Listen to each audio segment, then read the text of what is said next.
He told her he was closing $1 billion acquisition call in Singapore, and she could see his mouth moving through the conference room glass 40 feet away. No phone anywhere near his ear.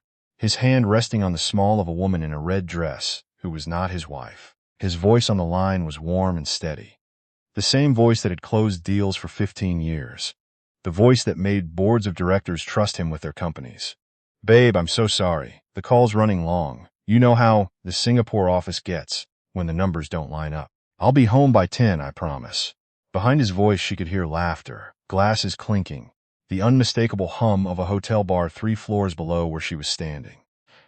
She was Elena Marchetti Cole, and she was standing in the mezzanine of the Lindquist Hotel in downtown Chicago, looking down through a wall of glass at her husband of 11 years, watching him lean in and kiss another woman's temple like it was something he did every day.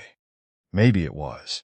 Elena Marchetti Cole was not who anyone in that hotel believed her to be. Her grandmother, Concetta Marchetti, had built a logistics empire out of 3 trucks and a warehouse in Newark in 1961. And by the time it passed through Elena's father and into a trust that named Elena as primary beneficiary, it controlled freight corridors across 4 states and was valued, conservatively, at $320 million. Elena had grown up watching that money do exactly 2 things to people. It made them perform affection, or it made them disappear. Her mother's second husband had married her for 18 months before the prenup ran out and he filed. Her cousin Renato had not spoken to her since she declined to invest in his restaurant. Money, Elena had decided by the time she was 23, was a lie detector test that almost everyone failed. So she stopped showing her wealth to anyone.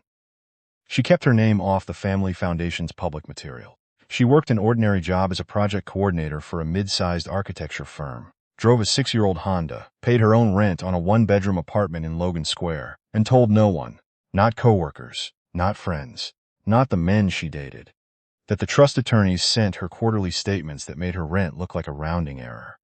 She met Damon Cole at a charity gala. She'd only attended because a friend needed a +1. He was 31, already a vice president at a private equity firm, with the kind of easy confidence that made rooms tilt toward him. He talked about his work the way some men talk about sports, fluently, endlessly, with total certainty that everyone wanted to hear it. Elena watched him from across the room, the way she watched everyone. Assessing, not dazzled. But he was kind that night, too, in small ways that mattered. He noticed when an elderly board member's chair was too far from the table, and quietly fixed it before she had to ask. He asked Elena what she thought about something, actually waited for the answer, and then asked a follow-up question that proved he'd listened. That was the thing that undid her. Not his jaw, not his title. The listening. Because for her entire life, people had listened to her the way you listen for an opening, waiting for the moment to ask about the foundation, the trust, the name. Damon didn't know her last name carried any weight at all. He just listened. They dated for 14 months. She watched how he treated servers, how he handled a delayed flight, how he talked about ex-girlfriends. He wasn't perfect, but he passed. Again and again, in the specific granular way that builds trust brick by brick. They married in a small ceremony at her aunt's vineyard in Sonoma. Elena planned every detail herself. Damon's contribution was choosing the band and showing up freshly shaved. The first 6 years ran on a pattern Elena recognized with the same clinical eye her family had always turned on balance sheets. She managed everything. She paid the mortgage from her coordinator's salary, though she could have wired the full amount from the trust without noticing it leave. That was never the point. The point was the test. The slow, unglamorous, years-long test of whether the man she'd married would show up as a partner or simply inhabit the life she built around him. She tracked the property taxes, the HOA dues, the car insurance renewals. She remembered Damon's mother's allergies and his father's blood pressure medication schedule. She scheduled every dentist appointment for both of them, every oil change, every parent-teacher conference, once their daughter, Mia, started kindergarten, and every pediatric visit for their son, Theo, born 2 years after that. When Theo had an ear infection at 2 in the morning, it was Elena who knew which urgent care took their insurance, while Damon slept through the entire crisis and asked the next morning, genuinely, "Is he okay?" Like a man checking in on a stranger's child out of politeness. She kept records of everything, not because she planned to use them, because her father had never made a financial decision in his life without a paper trail, and that instinct lived in her bones. Every bill she paid alone, every system she ran invisibly, got logged in a spreadsheet she updated at midnight after the kids were asleep, the way other women might journal or pray. The trust grew, untouched, monitored quarterly by an attorney named Forsyth who had handled Marchetti money since before Elena was born. Damon believed his wife brought home $61,000 a year and clipped restaurant coupons because she had to. He never once wondered why she never seemed anxious about money. He had been too well cared for to notice who was doing the caring. His mother, Patricia. No, that name was used already. Somewhere in the back of Elena's awareness, she filed it away and reached for another. His mother, a woman named Greta Cole, treated warmth like a weapon with a silencer on it. She visited every other month, and Elena prepared for each visit like an inspection. The guest bath stocked with the lavender soap Greta liked, the good china out, the house immaculate. Greta never once acknowledged the effort. "You do keep a tidy home," she'd say, in a tone that left the rest of the sentence dangling in the air. A tidy home being, apparently, the only thing standing between Elena and total disqualification. The family group text added Elena 6 months late, and even then she was never tagged, never consulted, only informed. Damon's sister, a sharp-tongued woman named Phoebe, called her the manager, in a voice that wasn't quite a compliment. "The manager's got it handled, as always," Phoebe would say, dropping her bag on the counter. Elena had just wiped down, never once offering to wash a dish in 11 years of holidays. Elena raised it with Damon exactly once. "I feel shut out of decisions your family makes," she said. "It happens constantly." Damon looked at her with an expression she'd cataloged years earlier, a man being handed a problem he had no intention of solving. "You're overthinking it, Elle. That's just how they are." She never raised it again. She filed it, like everything else, in the part of her that was quietly, methodically taking inventory. The Singapore trip was supposed to be 11 days.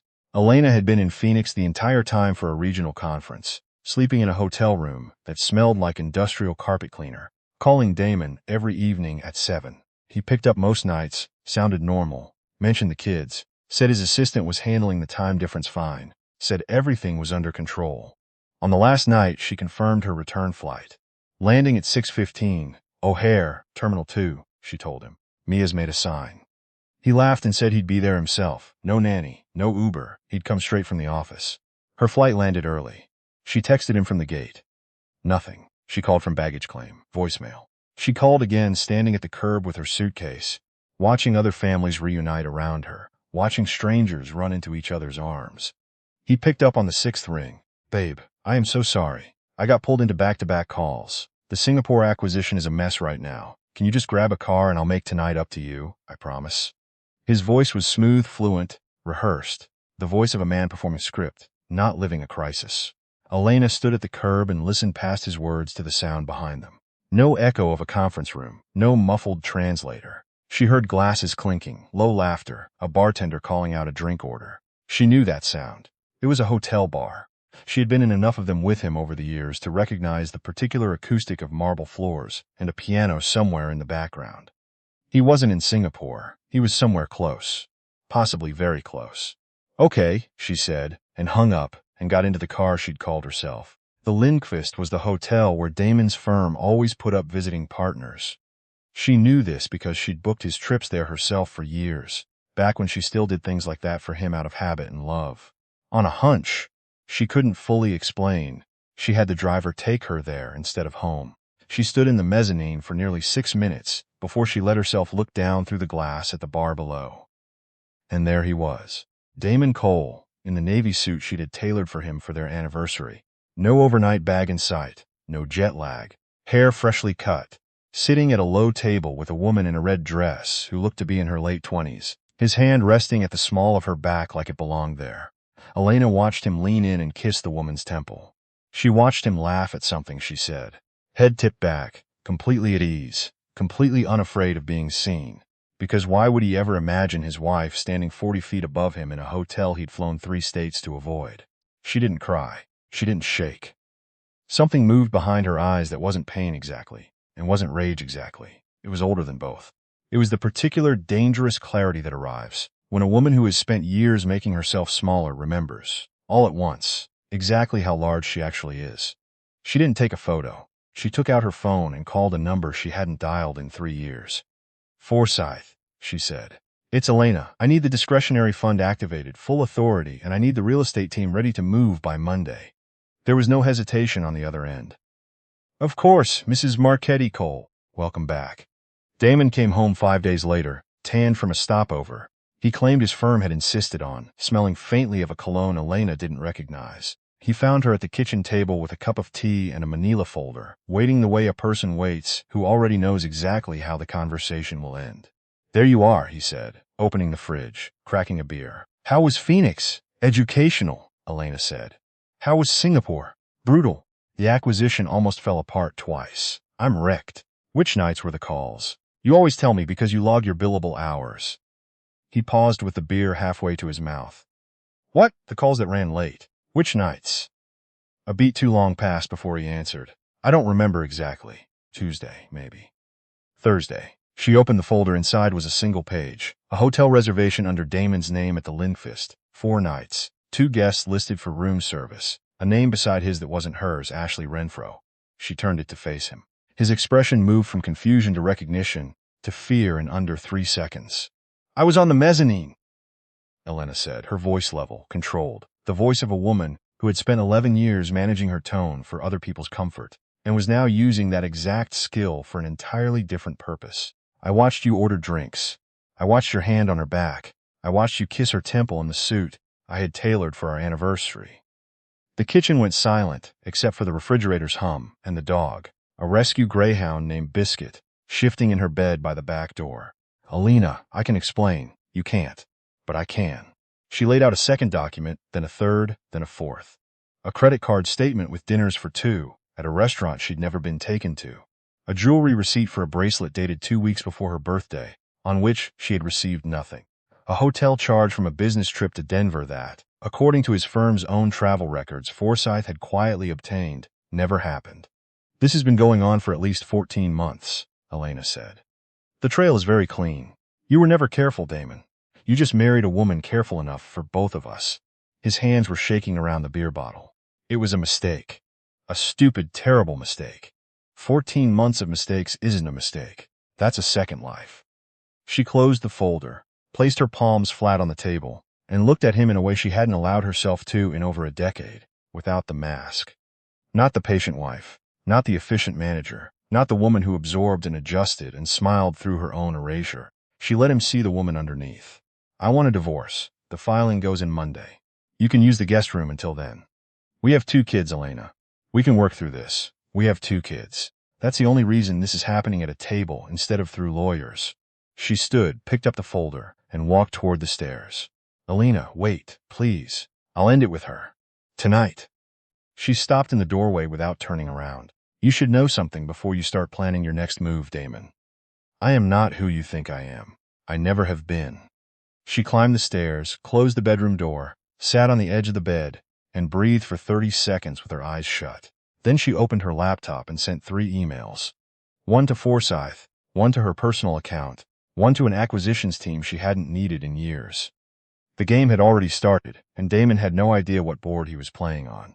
The filing landed on Damon like weather he hadn't checked for. But underneath the paperwork, Elena was doing what Marchettis had always done. Restructuring, quietly, completely. The first move was the house.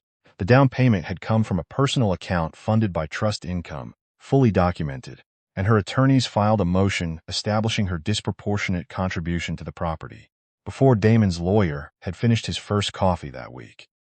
The second move was his career. Elena didn't attack it directly. She did something quieter. Through the Marchetti Family Foundation, dormant during her marriage, never publicized, she funded a new logistics innovation center at the university, where Damon's firm recruited most of its junior analysts, with one condition attached to the gift. Her family's name on the building, the Marchetti Center for Applied Logistics, not revenge, visibility. After 11 years of being invisible in every room Damon occupied, her name was now carved into stone. At the place his colleagues walked past on recruiting trips, his coworkers started asking questions. Marchetti, like the freight company? Wait, is that your wife's family? Damon had no answer, because he had never asked. The third move was the real one. Damon's firm had spent 2 years assembling capital for a logistics warehouse acquisition outside Joliet, a deal his career was quietly riding on. The final parcel needed to close the deal was owned by a holding company. The holding company was managed by Forsyth. The holding company belonged to Elena. She didn't sell it to his firm. She didn't block the sale either. She simply let the emails sit, unanswered, for weeks at a time. The deal stalled. Damon's partners grew restless. He spent 80-hour weeks trying to save an acquisition he didn't realize was being quietly strangled by his own wife, 16 miles away, drinking coffee on a balcony she now paid for in cash. She never told him. She didn't need to. For 11 years he had treated her competence as a convenience, and her presence as optional. Now, her absence was an obstacle he couldn't move past, and her name, on the building, on the holding company, on the trust he'd never bothered to learn existed, was suddenly everywhere he looked. Without Elena, the house came apart within a month.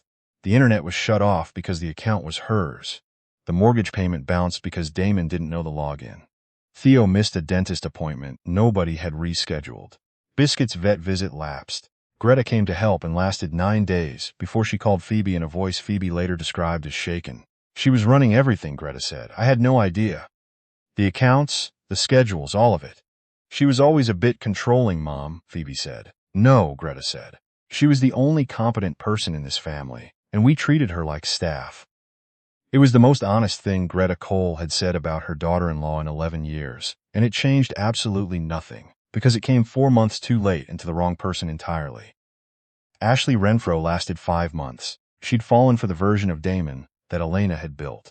The polished, organized, unbothered executive with the spotless house and the smooth calendar. When the real Damon emerged, the one who couldn't find the circuit breaker, who let Theo's homework folder sit unsigned for 2 weeks, who forgot his own daughter's recital, Ashley packed a bag and didn't look back. She had fallen in love with another woman's architecture, and the architect had moved out. Elena bought a brownstone in Lincoln Park 3 weeks after the filing, in cash through the trust, the first thing in 11 years she'd built openly, without disguise. The kids loved it instantly. Mia claimed the window seat in the attic room. Theo declared the small backyard the official property of Biscuit, and no one else. Elena went back to work, but not as a coordinator. She stepped into the role she'd spent a decade hiding from, chairing the Marchetti Foundation's board, overseeing a portfolio of grants for workforce development and domestic violence shelters, running it with the exact operational precision she'd spent 11 years pouring into a household that never thanked her for it. A regional business magazine profiled her, devoting 1 sentence to the divorce and 3 pages to the work, photographing her on the brownstone's roof deck with the skyline behind her. Her posture straight, her expression the particular calm of a woman who has stopped pretending to be less than she is. Damon read the profile alone, in a kitchen full of dishes he hadn't washed, twice through, and didn't recognize the woman in the photo at all. Not the dress, not the setting. What he didn't recognize was the scale of who she'd always been. He had spent 11 years married to one of the wealthiest women in the Midwest and never known it, because he had never once asked. The call came on a Sunday night in late October. Elena was on the roof deck, the kids asleep, Biscuit curled by her chair, the skyline glittering below like a circuit board. She let it ring 4 times before answering. Elena.